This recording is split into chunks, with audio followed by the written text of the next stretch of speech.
Unpredictable. Block buster అంటే ఏంటి అంత బ్లాక్ బస్టర్? అన్న, ఫ్లాష్ బ్యాక్ సీన్స్ ఉంటాయి అన్న, అసలు ఏడుపు వచ్చేస్తుంది అన్న. రామ్ చరణ్ యాక్టింగ్ మాత్రం క్రేజీ. మెయిన్ గా యాక్టింగ్, డైరెక్షన్ రాలేదు, అదొక్కటి డిసప్పాయింట్ చేసింది.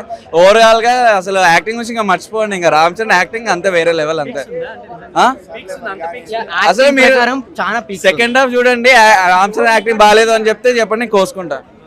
ఫ్రాంక్ గా చెప్పాలి అంటే ఒక పెద్ద స్థాయి రీచ్ అయిన తర్వాత యాక్టింగ్ గురించి మనం పేరు పెట్టాల్సిన అవసరం లేదు. So concept plays a crucial role. So acting అన్నది ఆబ్వియస్లీ వాళ్ళు ఒక స్టేజ్ రీచ్ అయిపోయారు కాబట్టి హీస్ గ్లోబల్ స్టార్ నౌ. ఇలాంటి సినిమాలు 3 years 4 years చేయడం వల్ల అంటే యూజ్ ఉంటుందా పెద్ద పెద్ద స్టార్స్ కి? మేబీ ప్రొడ్యూసర్ అడగాలి. గేమ్ చేంజర్ చూసుకొని వస్తున్నా అన్న. అసలు చాలా బ్యూటిఫుల్ అంటే బ్యూటిఫుల్ ఉంది cinema. I feast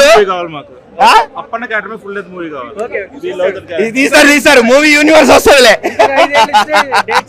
Pakka 100%. Cinema మాత్రం సినిమా దగ్గరకు వస్తే మాత్రం 100% mass commercial movie with social message అన్న. చాలా చిన్న మెసేజ్ కానీ అందరూ గట్టిగా తీసుకో